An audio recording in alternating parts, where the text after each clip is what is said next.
आगामी महापालिका निवडणुकीमध्ये आपण केलेल्या कामांच्या नावावरती मतं मागा. केंद्रीय मंत्री नितीन गडकरी यांनी भाजप कार्यकर्त्यांना हा सल्ला दिलाय. कुणाला दारू पाजू नका, इलेक्शन मॅनेजमेंट करू नका असंही गडकरींनी म्हटलं.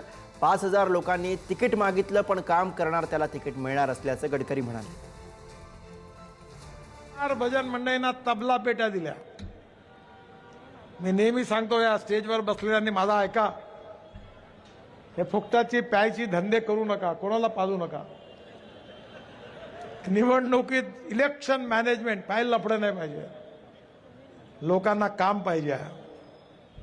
हा, खाण्यापिण्याचं काम जरूर करा. मी पण खातो आणि खिलवत असतो. आता आम्ही शाकाहारी आहोत, तुम्हाला पाहिजे तर सावजी मटण जरूर खा.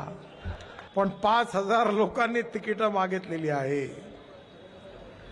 आम्ही म्हणायचो आमच्या वेळी एक फूल 2 माली, आता इथे एक फूल 50 माली.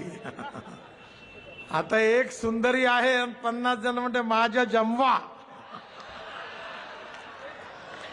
आता कोणाचा जमवा? प्रत्येक जण म्हणते मीच चांगला हो. आता स्वयंवर होणार आहे. एका खुर्चीवर एकच माणूस बसू शकतो, 2-3 नाही बसू शकत.